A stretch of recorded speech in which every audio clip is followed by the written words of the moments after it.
Well, yesterday's success was fun, but now it is time to get into the electrical and see why none of that is happening. So, I'll be pulling things apart, I suppose, and as long as I'm in there, uh, de-rust some of the rusty stuff too, and get it all lubricated and working right. So, let's see what happens next. Okay, here's what I got so far. I got the top off and the gas tank out and the seat off, just to give me more room to find things. So the solenoid, the low current side is good. From the switch, you apply 12 volts to it and it goes, click on, click off, click on, click off. So that works, but when it's closed, there's still no continuity from the battery cable to the starter cable. There's no continuity across there. So something's going on with the solenoid. Also, there's no ground from the solenoid to the rest of the machine. That bolt right there doesn't ground to the chassis. It grounds up here to the switch, and that's good up to here, but I think it needs to ground to the chassis too. Let's see. Continuity is good from the battery wire all the way to the solenoid. Continuity is good from the battery negative wire all the way to the engine. The fuse is good. I tested the fuse. What else does the fuse? Yeah, the fuse goes off to other stuff, but the fuse is good. Well, let's see what else. Oh, the switch here. So the ignition switch, I can't get any continuity on any of these pins to any of these other pins, regardless of what position the switch is in. So I'm thinking that this guy is probably a mess inside and needs to be dealt with. So I will take a crack at that. So I think the next thing is to get this free and get the solenoid free, and see if we can service those. Otherwise we'll probably have to replace them. But I think that's what's next on the list, is take those two things over to the workbench and fiddle with them. And one other thing, I was in fact able to determine that that is a crack, and I think there's another little one right there. So I'll see if I can get that repaired. Well, here's the problem right here. This connects. I'm supposed to connect up with that, and no. So that's gonna have to be cleaned up. Just a little wire brush here.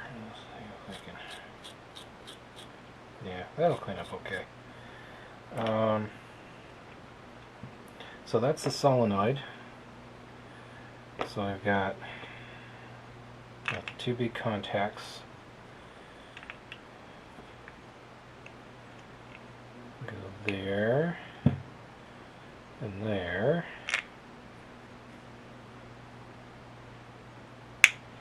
A little spring to keep it from contacting when you don't want it to. Here's the actual bridge that makes the connection. Then you've got the little steel drum right there that goes in. Okay.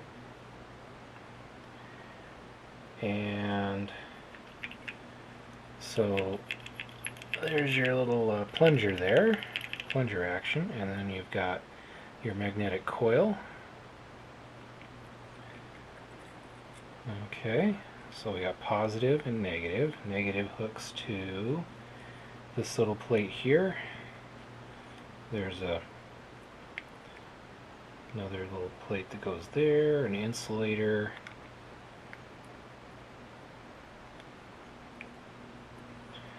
And then the whole thing gets covered up.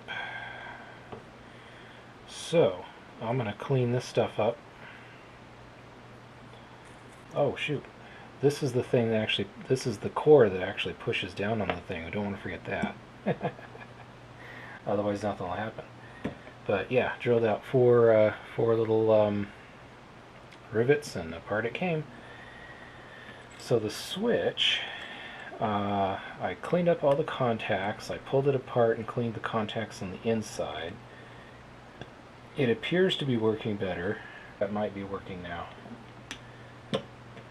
My continuity function on this multimeter is a little iffy, but so we've got ground right here, and then we've got, okay, so this one up here, number 4, when the key is off, this would complete the kill switch, and it does. And then as soon as you turn it on, it doesn't. And then the part that connects up that sends power to the solenoid, that would be this terminal that hooks to the battery, which they've actually got B stamped on it right in there. Can't really see it, but there's B for battery. And then the output to the solenoid is number 5, I think. Yeah, it's number 5. So if we hook this up to number 5 and this one up to number 2, nothing will happen until we go to start it. There we go. There's also a number 3, which is the stator ground, that hooks up to the red, which is number 1, and that's the lights. So there we go, lights, no lights.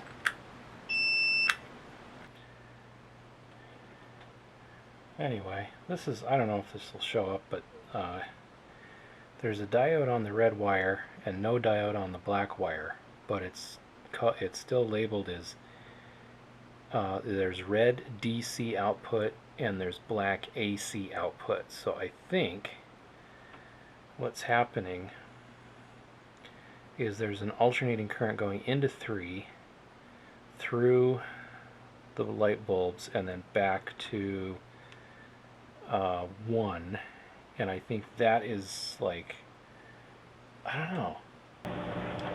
Okay, everything's all de-rusted.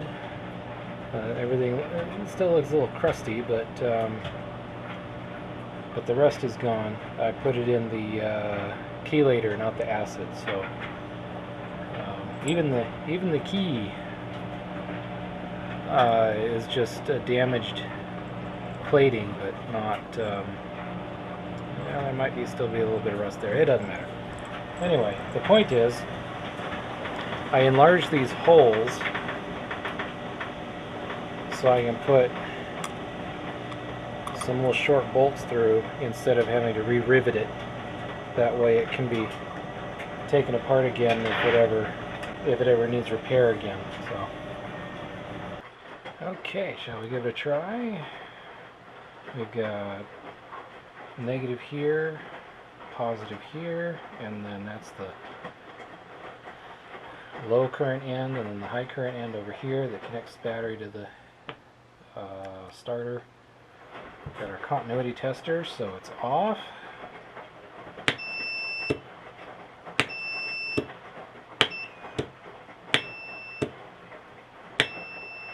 Awesome.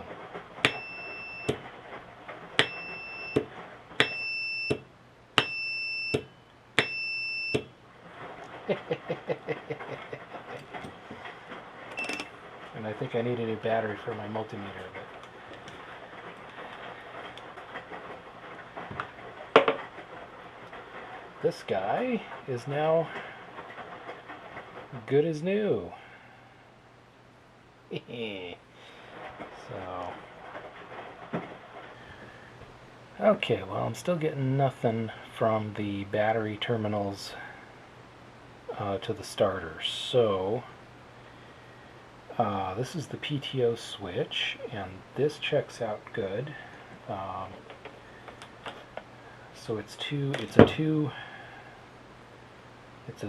a double pole, single throw momentary. One side is normally on, and the other side is normally off or closed. Normally open, normally closed. So here we have normally open, but when we push the switch, it's closed. And then we have normally close, or normally, well, anyway, normally off. When we push the switch, it's on. So they're opposite of each other, and it's working. So it's not the PTO switch to the lawnmower blades. Okay, I got the two switches off. The one for the mower deck, the normally closed side is always open, but that is not our issue, because that side is what kills the engine if you get up off the seat while the mower deck is engaged. It has nothing to do with the ignition system. So that means I still have an issue somewhere. I've eliminated the switches, so now it is time to start testing wire continuity.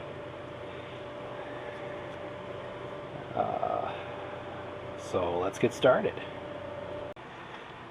Well, I'm not sure what's going on. I'm trying to trace wires, and I don't know.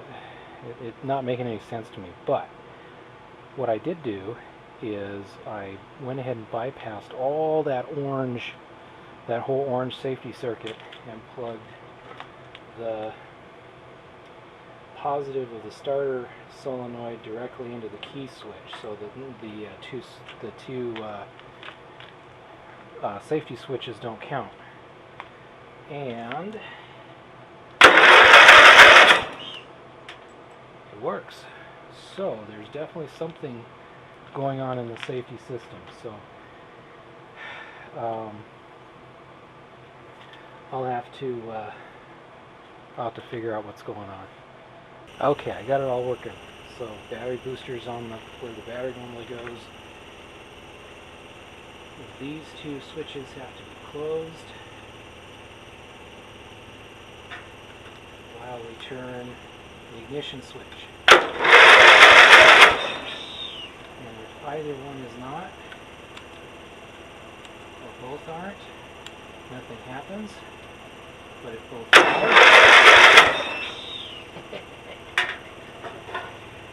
so got them working. Okay. So I think it was probably, I think the issue was just crusty connections that needed to be. I cleaned them all up as best I could and put this conductive grease on all of them. Okay, I got the cover off and the mower deck. The cover was a bit of a hassle to get off, but I managed it eventually. The mower deck is held on in 4 places, 2 here, 2 on the other side, and then a couple places there, but with a single rod. So and then there's a couple springs. There's this spring that was loose when I found it. I think that helps you pull the mower deck back up. And then there's this spring, which I believe is the engage, part of the engage linkage. So yeah, so 2 springs and 6 mounting points. And they were all pretty easy. They were all cotter pins or clips or whatever. Yeah, I had to disconnect all the wiring, but that's okay. Oh yeah, and I got the mower deck off. Let's see, so the mower deck has pretty nasty spot right there. So that'll take a little extra JB weld. The blades are pretty stuck. Well, this blade moves, but not because the shaft moves, only because the blade itself is loose. So yeah, it's getting pretty light compared to what it was. Yeah, so yeah, just before I forgot, I wanted to point out those mounting places and the two springs, because I'm liable to forget between now and when I go to put the mower back together. I accidentally yanked the broke the seat switch. Forgot that had to come off. But oh well, I'll figure out how to fix it eventually. But yeah, that once the cover came off, it became much easier to figure out how to get the mower deck off, and I have access to that. Better access to whatever's going on in there, and the steering, that sort of thing. It would have been so much easier to get this off if these two screws were on the top instead of the bottom.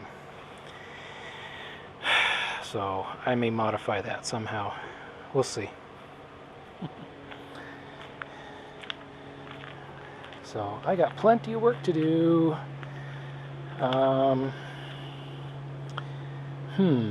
Transmission or mower deck next?